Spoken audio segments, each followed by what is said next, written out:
Hi, this is E.T. You're about to see an interview with the Dr. John McDougall, M.D., an internist. The interview took place a few decades back, early in his starch-heavy, low-protein, low-fat diet. McDougall appears healthy, focused, and logical. Take a look. The message that I try and get people to think of in terms of properly nourishing themselves is that there is a diet that best supports human health. Compare that image with the upcoming. McDougall was interviewed by a Dr. Doulliard D.C., himself an advocate of a high-starch diet protocol. Doulliard posted the interview on April 1, 2019. Take a look. Starch-based diets have been the diets of human beings. We are starch eaters, starchivores, starchitarians. Until you understand this, you will fail. You will not have control. And I'm going to say that again and again and again, and you will never have anybody who can argue with 100 million years of data. Ha! Well, so far, E.T. is not convinced of any purported health benefits of a low-fat, low-protein, high-starch diet. But for the moment, let's put aside McDougall's emaciated appearance and, well, rather frenetic behavior. And let's take a look at what he actually said, that human beings have consumed mostly starches, regardless of all other factors, for 100 million years. Well, 100 million years ago, there were no humans, not even pre-humans. There were, however, dinosaurs. Here's a representation of one, perhaps the largest land creature ever, Argentinosaurus. But the pre-humans are not going to appear for a very long time. And Homo sapiens is going to pop up about 120,000 years ago. So McDougall is off by a little bit, 99 million years. As for what man ate, well, at best it is a guess. But enough is known to suggest that starches were a part of most diets, but nowhere at any time did they dominate over animal fats and proteins to the degree that McDougall suggests, aside maybe from periods of famine. Whatever. It's all academic stuff, positing conclusions of importance, well, mainly to aspiring PhD candidates. But McDougall's conclusions regarding vitamin B12 supplementation and omega-3 fats are very much of critical importance. Now listen to his answer to Doulliard, who cited studies that show dangerously low vitamin B12 deficiencies among vegans who abstain from animal products. Maybe there's a risk of 1 in a million of you developing a B12-related disease. Now, what you just said was that 70% of people who are vegan are B12 deficient. That's based on biochemical tests. That has nothing to do with diseases like a neuropathy or megaloblastic anemia or any other actual disease. Well, if recent studies and countless anecdotal reports have any merit, then McDougall's recommendation that B12 supplementation is unnecessary may be putting vegans, vegetarians, and many of the rest of us omnivores at risk. Now, here's what the New York Times reported not long ago, and I'm quoting. A vegan diet may lack vitamin B12, found only in animal foods, usable vitamins A and D found in meat, fish, eggs, and butter, and necessary minerals like calcium and zinc. When babies are deprived of all these nutrients, they will suffer from retarded growth, rickets, and nerve damage. And here's what WebMD reports, and I'm quoting, "You can also get vitamin B12 deficiency if you follow a vegan diet, meaning you do not eat any animal products including meat, milk, cheese, and eggs. Or you are a vegetarian who does not eat enough eggs or dairy products to meet your vitamin B12 needs. In both of these cases, you can add fortified foods to your diet or take supplements to meet this need. But Dr. McDougall thinks supplementation is unnecessary. McDougall is going to next take on the topic of omega-3 fats, most of which are found in fatty fish like salmon, sardines, and according to many studies, cannot easily be manufactured in the body from plant sources. Now that fact is documented, but it's discounted by McDougall. Take a listen. So, how do you get omega-3 fats? You get them from plants. How does a fish get the omega-3 fat? It eats algae or seaweed. It cannot make omega-3 fats. Why not go to the original source, the plants? They're loaded with omega-3 fats. Okay, let's put aside Dr. McDougall's overly enthusiastic defense of an indefensible proposition. And instead, let's look at what's being written regarding vegan sources of this important fat, omega-3s. The magazine Today's Dietitian draws from recent studies, and it reports, and I'm quoting, plant sources of omega-3 fatty acids are limited, and vegetarian diets are lacking in direct sources of long-chain omega-3 fatty acids, talking about EPA and DHA. Then there's Dr. Joseph Mercola, well known in the field of nutrition. He cites some other sources and points out why you cannot substitute animal-based omega-3 with plant-based omega-3. McDougall's argument that humans should get their omega-3 fats direct from plants, as do the fish, is premised on the belief that digestion and assimilation work the same in humans as they do in fish. And that is very much not true.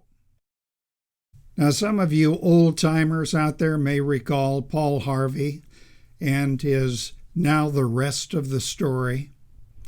Well, stand by now for John McDougall's and now one half of the rest of the story. He'll explain to Doulliard, who, by the way, knows better, that Seventh-day Adventists ate starch diets, which led directly to years being tacked onto their lives. Take a listen. Is the average life expectancy of a Seventh-day Adventist was 10 years longer than the average life expectancy of the average Californian. That's what the study showed. It was published in 2002. Well, as you can see here, more recent findings have shown, as Today's Dietitian magazine reports, and I'm going to quote here, in 2013, an analysis of the Adventist Health Study Number 2 reported that the mortality rate was lower among pescatarians when compared with non-vegetarians. A pescatarian is a vegetarian who eats fish, and fish contain fats and high-quality proteins, but no carbohydrates, no starch. McDougall's next revelation is so bizarre that even hardcore ideological vegans cannot even try to back it up. Now consider, it's one thing to say that fat from meat, say a steak, is associated with heart disease and some other problems, but to say that a steak lacks nutrition, well, listen to the internist try to explain it. In other words, wait a minute. In other words, chocolate candy is 50% fat. A lean steak is 50% fat. Right. So they're basically the same. All right, here are some facts. Chocolate candy contains mostly unhealthy sugar and fat, very minuscule amounts of a limited number of minerals, whereas a steak you could live on for a while, and liver could sustain a man for maybe forever. This kind of meat has complete amino acid profile for protein, and it has vitamin B, niacin, selenium, zinc, and so on. There's no comparison. When Doulliard confronts the internist with studies that refute his arguments, McDougall, rather than addressing the findings, writes them all off as false science. Well, except the outdated ones that he selectively picked. I can design a study for you to show anything you want. Well, that's what I'm saying. And when I read the methodology, I can tell how they cheated. Maybe you can too. So don't tell me that there are all kinds of scientific studies to support both points of view.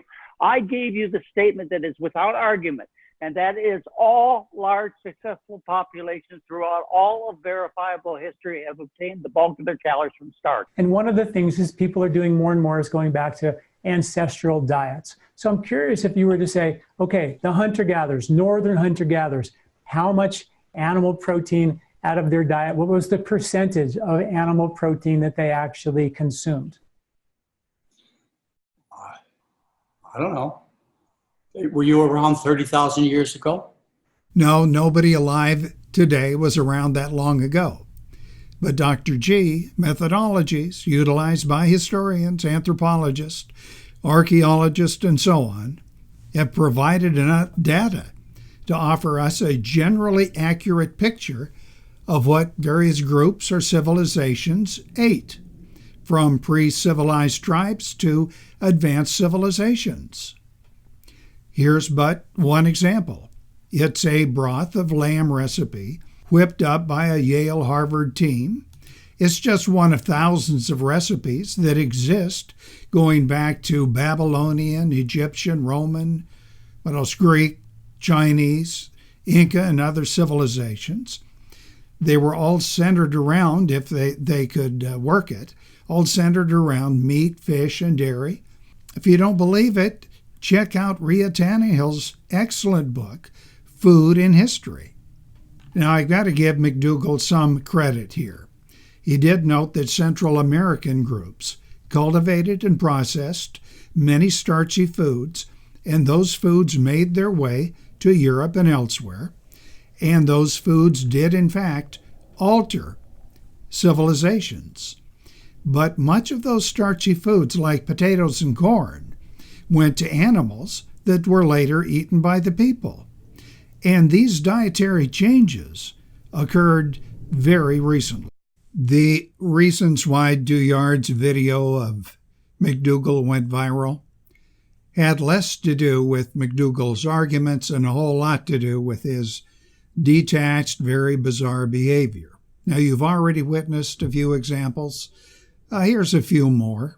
That doesn't make sense. No. That's where I want to correct you. The research shows that we only ate at a 35 to 40% of That's diet. not true. A lot less than that. And No. Let me ask you a question, though. Omega-3s and B12. No. Yes. No. Yes. Okay, which is omega-3. Well, you asked me two questions. I can see it. You could see it. Other doctors can see it. It's present in the letters to the editor, how they lied. Excuse me. There's no problem. I'm dying of cirrhosis of the liver. How many glasses of whiskey can I eat today? E.T. will admit here that he was more than bothered by McDougall's behavior and condescending attitude. In fact, his performance reminded me of Bela Lugosi's lackey Renfield. That's from the 1931 film Dracula. You should eat the McDougall diet is what it said. You should eat the McDougall diet is what it said. You should eat the McDougall diet is what it said. Okay, E.T. looped that clip, and it may be a bit over the top, but turnabout's fair play. Listen to what McDougall had to say about, first, vegans, and second, meat eaters. Those fat vegans, half the population of vegans can't convey their message because of the way they personally appear. Right. Get real, folks. We have a world to save, and you're not doing it looking sick and fat. Right. Which, by the way, most of the gurus who teach low-carb diets are fat and sick, a la Atkins, a la Lauren Cordain, a la Barry Sears, a la Sally Fallon, a la, I could go on forever with these low-carb, fat, sick people. Okay, that's enough McDougall bashing. But a question's come up, and that is, how do we account for his performance? His detractors are going to say it was his diet. So low in nutrients and fats that it affected not only his physical condition, but how he thinks. Well, E.T. cannot say that. I've seen him in subsequent interviews, and he came off quite a bit more rational. It could have been something else, perhaps a personal crisis that required some medication. I don't know. Maybe a lack of sleep. Maybe something else. Consider where he is. He's at a table in what appears to be maybe a yacht club cafe, a restaurant. During the course of the interview, he is going to be sipping from a coffee cup, but the contents of that cup are unknown. Now take a look. Here's just a few examples. Let me push back just a little bit and talk about all the anthropologists, and in this book that references some of the best anthropological research, we are seasonal eaters in that the microbiome has been shown to shift completely different. The men and the women and children had microbes for starches and tubers in my Eat Wheat book, so there's a reference to that for sure, that we've been doing it for a long time. In a ashram someplace, somewhere for religious beliefs. And that's recent. So now, to be 100% vegan, you do agree that we have to supplement. You have to supplement. You can be an unhealthy vegan, and you can be, if you're eating a whole, highly processed. And this one actually measured the details of the different vegetarians and vegans. Good God! I just told you the problem. All right, I'm good. We'll move on. On the MIND diet, the Mediterranean diet, that decreases Alzheimer's by 53 and 54% and lowers blood sugar.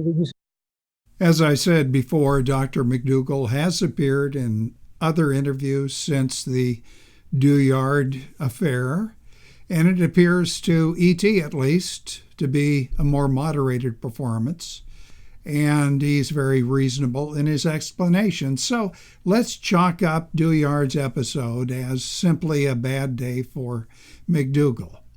It is unfortunate, however, that the Doulliard interview is up for all to see on YouTube, and the audience reaction is probably going to be similar to these naval officers after witnessing Humphrey Bogart's paranoid soliloquy as Captain Queeg in the Caine Mutiny.